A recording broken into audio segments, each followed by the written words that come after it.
I'm Ken Kaplan, Libertarian Party candidate for the U.S. Senate.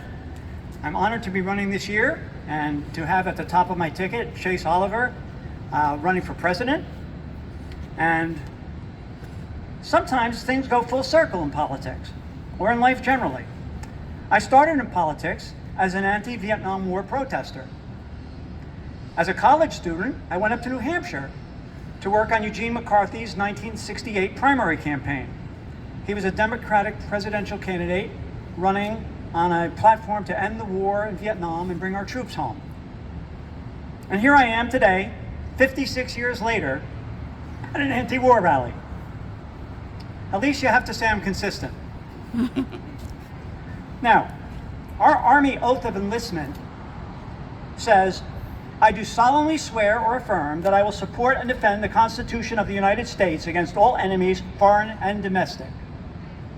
It doesn't say anything about supporting and defending the Constitution of South Vietnam.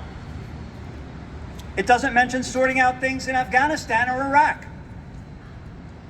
George Washington, in his farewell address in 1796, and I'm going to read this so I get it right, nothing is more essential than that permanent, inveterate antipathies against particular nations and passionate attachments for others should be excluded, and that in place of them, just and amicable feelings towards all should be cultivated.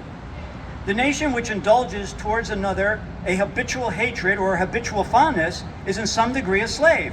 It is a slave to its animosity or to its affection, either of which is sufficient to lead it astray from its duty and its interest. And our interest, as far as our military, should be protecting this country, not entangling us in alliances with other countries around the world.